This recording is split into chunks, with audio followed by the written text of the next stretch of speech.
আমরা এখন যাব শত্রুজাতপুর, অর্থাৎ মাগুরা দক্ষিণ মাগুরার সদরের শত্রুজাতপুর নামে একটি ইউনিয়ন রয়েছে। সেই শত্রুজাতপুর হাটে আমরা এখন অবস্থান করব। আমরা নড়াল মাগুরা রোড দিয়ে শত্রুজাতপুর বাজার প্রবেশ করব। আপনারা আমাদের সঙ্গে থাকুন। সুন্দর প্রাকৃতিক এক দৃশ্যর মাধ্যমে আমরা শত্রুজাতপুর বাজার প্রবেশ করেছি। এখন দুপুরের সময় প্রচণ্ড গরম।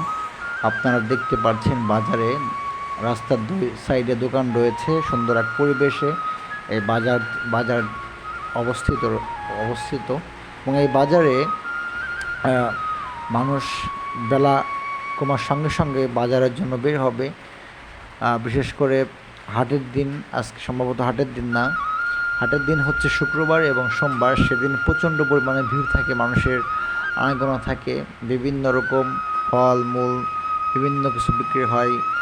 এখানে পাট, মুরগি, হাঁস, গরু, ছাগল বা বিভিন্ন রকম জিনিস কিনতে পাওয়া যায়। সাইকেল সহ বিভিন্ন রকম জিনিস এই বাজারের ভিতরে পাওয়া যায়।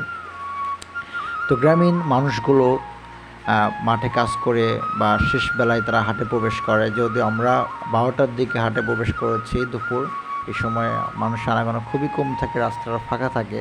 কিন্তু শুক্র এবং সোমবারের দিন এই সময়গুলো, এই দুপুরে এই 10টা-11টার দিকেই হাট একেবারে লোকে রোগান্বিত হয়ে থাকে। লোকে অনেকটা বেশি লোক হয়ে থাকে হাটে বাজারে। এখন যদিও বাজারের লোক কম, এখন দুপুরবেলা। আমরা বাজারে প্রবেশ করেছি। কাঁচা বাজারেও আমরা প্রবেশ করব কিছুক্ষণ পরেই। আপনারা দেখতে পাচ্ছেন রাস্তার দুই সাইডে দোকানপাট রয়েছে। শত্রুজাতপুর যে ইউনিয়ন, সেটা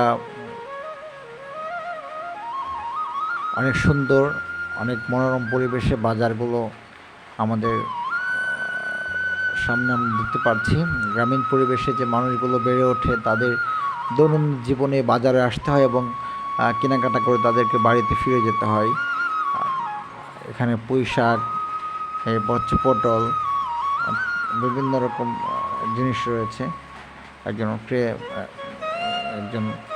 ক্রেতা তিনি এখানে দোকানদারি করছেন। আলু, পুঁই শাক, সিম এগুলো রয়েছে। আপনারা দেখতে পাচ্ছেন পটল, বিভিন্ন রকম তরকারি, কুমড়া, টমেটো, এগুলো আমরা দেখতে পাচ্ছি, এগুলো রয়েছে। তো হাটের এই পরিবেশে যদিও এখন লোক সংখ্যা খুবই কম, এখন দুপুরবেলা বেলা কমার সঙ্গে সঙ্গে লোকের আনাগোনা আরও বাড়বে। আর হাটের দিন, যেহেতু আজকে হাটের দিন না, তাই লোকের সংখ্যা একটু কমই আপনারা দেখতে পাচ্ছেন। এই প্রচণ্ড গরমের ভিতরে মানুষ সে নাভিশ্বাস উঠতেছে। এই সময় তারা ঘর থেকে বের হতে চাচ্ছে না বা বের হতে চায় না আর কি।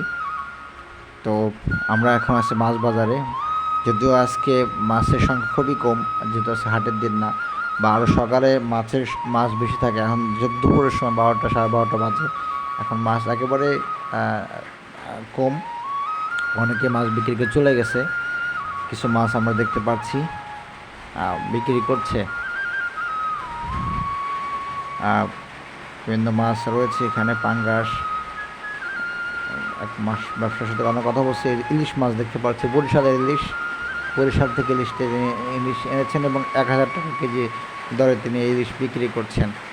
ধরো আমরা এখন তমালতলা চা পান করব। তমালতলার যে এই চা আমরা সবাই খাই, অনেকেই চা পছন্দ করে। তো আমরা তমালতলার যে সে চাও আমরা খাবো। এখন আমরা সেখানে যাব, আমরা সে তমালতলার চা খাবো। আপনারা যারা এখানে এসেছেন তমালতলার চা খাওয়ার জন্য, আপনারা কমেন্টে জানাবেন আপনাদের কাছে কীরকম লেগেছিলো। আমরা সেই তমালতলার চার দোকানে যাই আমরা চা পান করব। আপনারা আমাদের সঙ্গেই থাকুন। এবং আমরা এই যে দেখতে পাচ্ছেন যে দুধ চাওয়া দিয়েছে, 1 কাপ চা 15 টাকা করে। দুধ চাওয়া খেতে খুবই সুস্বাদু, খুবই স্বাদ তমালতলার চা। পরে আমরা আবারও প্রবেশ করছি বাজারে। আমরা বিভিন্ন রকম দোকানপাট দেখতে পাচ্ছি, বিভিন্ন রকম কাঁচা বাজার, বিভিন্ন দোকানের বিভিন্ন সাইড আপনাদেরকে ঘুরে দেখাচ্ছি। এই গ্রামীণ পরিবেশে মানুষগুলো এভাবেই বেড়ে ওঠে বাজারে। বাজার করে দৈনন্দিন জীবনে তারা বাজার করে বাড়িতে ফিরে নিয়ে যায়, স্ত্রী ছেলেমেয়ের মুখে হাসি ফোটায়। অনেক হাড়ভাঙা পরিশ্রম করে তারা এই বাজারগুলো সংগ্রহ করে এখান থেকে। এখানে মানুষগুলো খুবই ভালো মনের মানুষ। আপনারা দেখতে পাচ্ছেন কাঁচা বাজারের দৃশ্য, বিভিন্ন প্রকারের তরকারি তারা নিয়ে এসেছেন। বাজারের সুন্দর যে দৃশ্য সেটা আপনাদেরকে দেখানোর চেষ্টা করতেছি আমরা। সত্যি সত্যি